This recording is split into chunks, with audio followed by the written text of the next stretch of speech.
Y avanzamos en Golpe de Opinión más allá de la noticia. Nuestro segundo tema.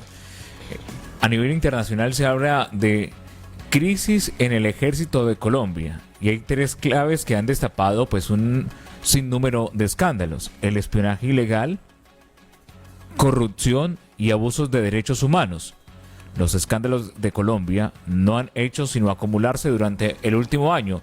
Titula hoy la BBC Mundo y su corresponsal en Colombia. Pero hay otro titular. 118 investigaciones abiertas por abuso sexual de menores adelanta el ejército. Y aquí venimos al contexto de lo que ha pasado en las últimas semanas con casos que vinculan a militares. El último a 7 militares. Entiendo que son personas que venían adelantando lo que se denomina el servicio militar. Queremos saludar a esta hora en Golpe de Opinión a dos invitadas. En primera instancia saludo a Susan Porras. Susan, bienvenida a Ecos del Cobaima. Gracias por estar en Golpe de Opinión. Hugo, buenas. Aló, Julio. Sí. ¿Me escuchas? Sí, la escucho, Susan. Hola, Julio, buenas tardes. ¿Cómo está? Muchas gracias por la invitación. Desafortunadamente vamos a tratar un tema que no es fácil, que no es tan, ¿cómo decirlo?, como tan emocionante, sino que más bien complejo y difícil para la sociedad colombiana y más para la comunidad indígena, para la población indígena de nuestro país. Y pues bueno, acá estamos. Gracias a ustedes por la invitación y esperamos que sea nutritivo nuestro conversatorio el día de hoy. Sí, también saludo a Adriana Avilés. Adriana, gracias por estar con nosotros. Julio, buenas tardes para ti y para todos los seguidores de Ecos del Cobaima. Sí, como lo dice Susan Porras. Susan, es una situación no fácil de digerir, pero al hablar de 118 investigaciones por abuso sexual de menores en el ejército, es una situación compleja que ha generado rechazo en el país. Así es, y pues ayer ya el general Zapatero salió a decir que 45 de los miembros de las Fuerzas Armadas ya han sido retirados de su cargo precisamente por estar investigados en estos temas. Es un tema, Julio, que no solamente le compete al Ejército Nacional de Colombia, sino que es una situación que está presente en toda la sociedad colombiana. Abusos sexuales, accesos hay todos los días contra los niños y no encontramos una política pública que permita la prevención de estos abusos, sino que por el contrario encontramos legisladores que van más allá de populismos políticos con situaciones que van a ser como Julio. Entonces yo creo que es importante que el Estado sienta un precedente y de forma se pueda atacar de fondo esos abusos, no solamente con el ejército, sino qué está pasando en la sociedad para que los hombres, tanto civiles como militares, esos otros tan aberrantes. Sí, Adriana Avilés, es una situación, reitero, difícil de digerir, pero ¿qué está pasando con nuestra sociedad? ¿Qué está pasando en este caso con las tropas? Que se conoció un caso de 7 militares, en este caso que estaban haciendo como se denomina, pago de servicio, pero esto destapa un tema de que hay 118 investigaciones de casos similares. Sí, de acuerdo, Julio, pero diría, antes de entrar en ese detalle, hay que analizar las cifras que se vienen dando en el país sobre los casos de violencia sexual contra menores, niños, niñas y adolescentes. Y cada vez los índices aumentan. Estamos en una sociedad que está enfermando y que pareciera que estas cifras fueran invisibles o las estamos naturalizando. Miren ustedes que en esta época, precisamente, el aislamiento se han registrado 2.451 casos. ¿Sí? ¿Qué está pasando? Y que cada vez los periódicos y los medios de comunicación los están haciendo mucho más evidentes. Creo que hay que llamar a la sensibilidad de la sociedad y que tomemos acciones y que la justicia realmente tome unas acciones muy concretas y que estos casos no pasen en la impunidad. Ahora bien, por supuesto que hoy nos encontramos con estas noticias que nos llenan de profunda tristeza, donde soldados violan a esta niña, precisamente una niña de 13 años, y ya esos soldados están los casos, hoy enfrentan una pena aproximadamente de 30 años, pero más allá de eso, tenemos no solamente los casos de estos soldados, sino que también el año anterior tuvimos la oportunidad de conocer el caso de una niña menor de 15 años de la etnia Nucamacu, también violada por unos uniformados en San José de Guaviare. Ahora bien, yo quisiera leer unas cifras, Julio. Julio, ¿me están escuchando bien, Julio? Sí, Adriana. Perfecto, es que me estoy en una zona de un poco tengo señal.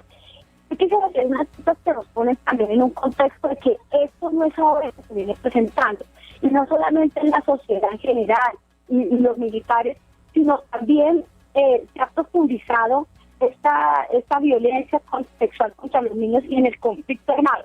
Mire, en un informe del año 2017 del Centro Nacional de Memoria Histórica, se habla que desde el año 1959 se registraron más de 15.000 niñas y mujeres, incluso niños, abusados sexualmente y violados por actores de la guerra. Estos casos en este documento señalan lo siguiente, que 4.837 fueron víctimas de paramilitares, 4.722 víctimas de las guerrillas FARC, ELN, y por agentes del Estado 206 víctimas. Entonces, esto no es un tema nuevo en nuestra sociedad. Se viene evidenciando cada vez más, pero son muchos los factores que vienen vulnerando a los niños, niñas y adolescentes. Y la población más afectada son precisamente la población indígena y la población afro. Susan Porras, ¿qué medidas se deben tomar urgentes, por ejemplo, en las filas del ejército, para evitar que esto se siga pasando y que en muchos casos exista el silencio y no se conozcan estas investigaciones y estos procesos? Bueno, Julio, yo creo que lo más importante es que todos los militares que estén involucrados en estos casos sean retirados de sus cargos. Creo que es la forma de garantizar los derechos de la población víctima en estos momentos, aún más cuando se está destapando escándalo tras escándalo, y no podemos ser permisivos, ni el ejército puede ser permisivo con las conductas de aquellos militares que están manchando el nombre del ejército. Y por otro lado, Julio, yo creo que es importante que también el ejército implemente como una política social que le permita mostrar a la comunidad, a la población, tanto civil como indígena, que ellos no son el monstruo que se está destapando en estos momentos, sino que se genere esa confianza a través de una política social que le permita al ciudadano creer nuevamente en las fuerzas militares, y como que una cadena donde la gente pueda acceder a hacer denuncias en contra de los miembros, y que como que el ejército dé esa garantía de que prestamos cierto servicio a la comunidad, pero también si estos miembros de nuestro ejército cometen unas conductas que son negativas, encuentra también la comunidad a través de nosotros mismos una ruta para denunciar esas actuaciones.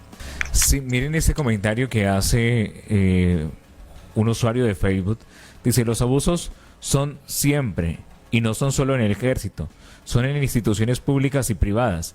Necesitamos urgente una cirugía de corazón abierto para sacarle la maldad que hay, y solo Jesucristo puede hacerlo, dice un seguidor en redes sociales. Lamentablemente, la mujer, y creo que hoy también nos escapan los hombres de este tipo de situaciones, Adriana. No, por supuesto que no. Mire, los abusos sexuales son tanto para niñas como para niños.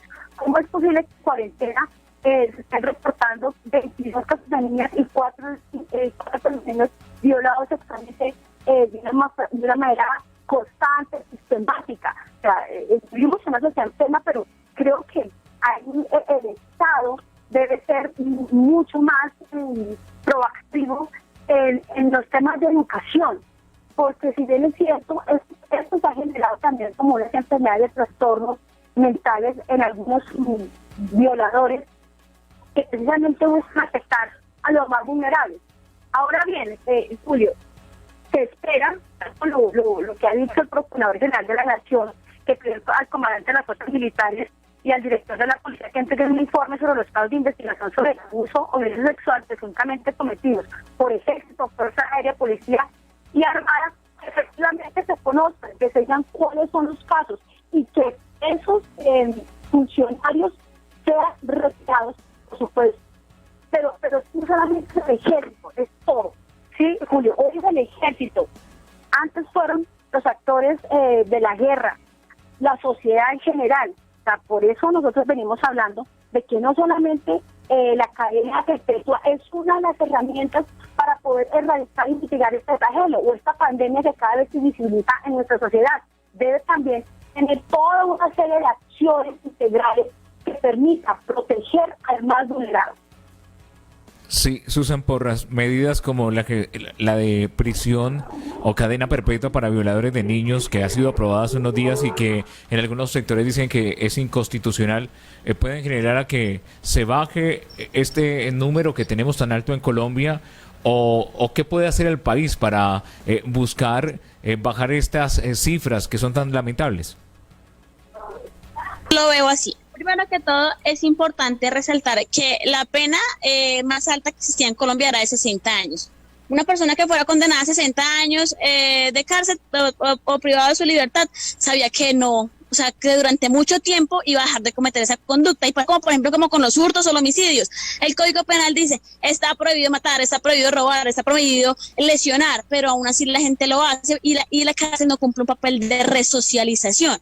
Es utópico creer que el que es violador en la cárcel va a dejar de serlo, el que es asesino en la cárcel va a dejar de serlo. Por el contrario, creo que la conducta es repetitiva y más como cuando llegan con ese estigma a la cárcel, también pasan de victimarios a ser víctimas. Entonces, para mí, a toda luz, en principio es inconstitucional. Estoy 100% segura que la Corte va a tumbar esa ley que se acaba de aprobar en el Congreso de la República, y me duele saber que no logramos reconocer estas actuaciones como una enfermedad mental, como lo llamaba Adriana, porque para mí y en mi opinión y como ciudadana y profesional, yo no soy médica, no soy psiquiatra, pero considero que el tema debe ir al fondo, es empezar a averiguar, a investigar qué es lo que lleva al ser humano a cometer ese tipo de conductas tan aberrantes, a cometer ese tipo de conductas tan malas y más con los niños. Entonces creo que el tema se debe tratar como un problema de salud y que si no llegamos al fondo puede haber cadena perpetua, puede haber pena de muerte, que ambas son ilegales, pero el comportamiento no va a cambiar, porque es que resulta que el ser humano no aprende con el castigo de la cárcel.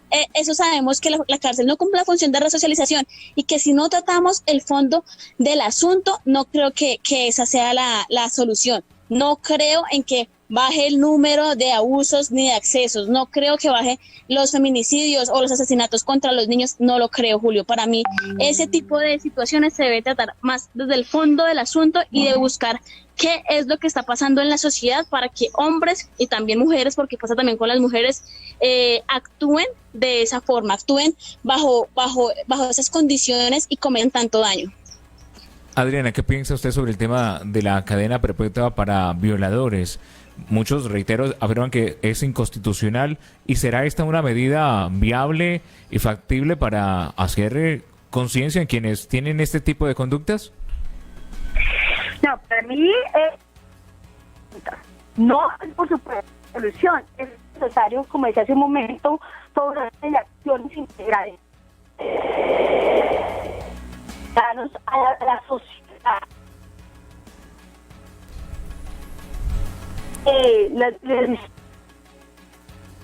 Hacen que de una u otra forma el tipo de acciones y vaya en vulneración a los niños. Sí, tengo algunos problemas de comunicación con Adriana Avilés. La pregunta era sobre la cadena perpetua, si este tipo de medidas pueden llevar a que se disminuyan las conductas. Susan Porras, como usted lo ha afirmado, en el tema mental, muchas personas afirman que esto tiene que ver con lo psicológico. ¿Cómo persuadir a una persona que está en este tipo de conductas? Pues las medidas altas, las sanciones drásticas, o creo que, por ejemplo, tenemos un caso como el de este señor Melchor, que aquí en Ibagué salió de la cárcel y a las pocas horas asesinó a una joven, a una menor de edad, y pues también tuvo acceso carnal violento. ¿Es difícil recuperar a una persona que tiene este tipo de conductas? ¿No solo con medidas punitivas se puede controlar eso? Creería que a las personas que ya tienen determinada edad, Julio, es muy difícil como enderezarles el camino y enderezarles sus conductos, porque siento que se han dedicado toda la vida a cometer ese tipo de actuaciones. Pero lo que yo sí estoy 100% segura es que si hay una política de salud preventiva que trate psicológicamente a los hombres y a las mujeres que presenten signos de alarma o de intenciones de abuso sexual, yo creo que sí lo podemos hacer, Julio. Si desde pequeño al ser humano se le enseña el comportamiento, se le educa también en la sexualidad, yo creo que nosotros lo podemos hacer. No me arriesgo a decir, Julio, que a las personas adultas podamos enderezarles su camino, porque no sé ya cuánto tiempo llevan cometiendo esa conducta, y creo que es algo así como el que es alcohólico, el que es drogadicto, pero sí creo, Julio, que se hace necesario una política pública de salud mental que trate y que le enseñe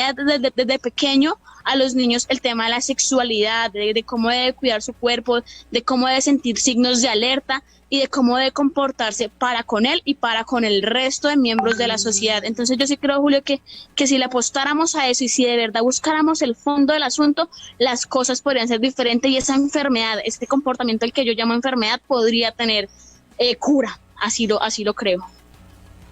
Adriana Avilés, le pregunto nuevamente el tema de la cadena perpetua. ¿Qué piensa sobre si es solución o una medida efectiva? Bien, quiero iniciar diciendo que en el transcurso de este año tenemos más de 15.000 casos de abuso sexual, precisamente contra los más indefensos, niños, niñas, adolescentes y las mujeres, ¿sí? Ahora la cadena perpetua, por supuesto que es una herramienta que es necesaria, porque no se pueden seguir dando beneficios a aquellos que han sido ya penalmente, ya han tenido una pena, y como lo que tú decías, visitabas el caso de la niña que fue violada y asesinada en el barrio Picaliña, cuando este hombre tuvo beneficio de salir 2 horas de la cárcel. Entonces, primero debe ser sin beneficio alguno. Y segundo, por supuesto que no es la solución. Eso está claro. Es una herramienta más, pero no es la solución. Nosotros necesitamos unas políticas públicas integrales y claras que lleguen a la ciudadanía, porque es que así como existe este tipo de comportamientos, existen otros, y pareciera que se nos está naturalizando, así como existe la corrupción, y la corrupción es lo que precisamente no permite que el recurso público llegue con acciones, con educación, pero no solamente con terapias, abriéndole oportunidades a los ciudadanos. Entonces, esta es una situación, Julio, que cada vez nos pone en jaque y que no puede estar solamente en manos de los gobernantes, sino en la ciudadanía en general. Sí, Susan Porras, gracias por estar hoy en Golpe de Opinión. Por la invitación, esperemos que algún día esta situación no sea tan marcada en nuestra sociedad, no se presente. A Adriana, un saludo especial, muchas gracias por ser parte de esta mesa y a todos los oyentes, un abrazo. Igualmente, Adriana Avilés, gracias por estar con nosotros. Un saludo muy cordial a Julio, a todos los seguidores, y solo quiero dejar una reflexión, y es que estamos en una sociedad que está enfermando, una sociedad indiferente, a la que no nos está importando lo que le pase al otro, a lo que pareciera naturalizar la violencia, el abuso sexual, la corrupción, el abuso contra los animales, la contaminación de las fuentes hídricas. Yo creo que este momento de pandemia nos debe permitir reflexionar profundamente y como ciudadanos y como sociedad hacer cambios estructurales, porque no podemos seguir teniendo el mismo comportamiento que antes del COVID-19 a lo que viene después del COVID-19. Y bueno, un saludo para todos y muchas gracias de nuevo a Altos del Convenio por la invitación. Y nosotros mañana volveremos con más Golpe de Opinión. Golpes de opinión más allá de la noticia.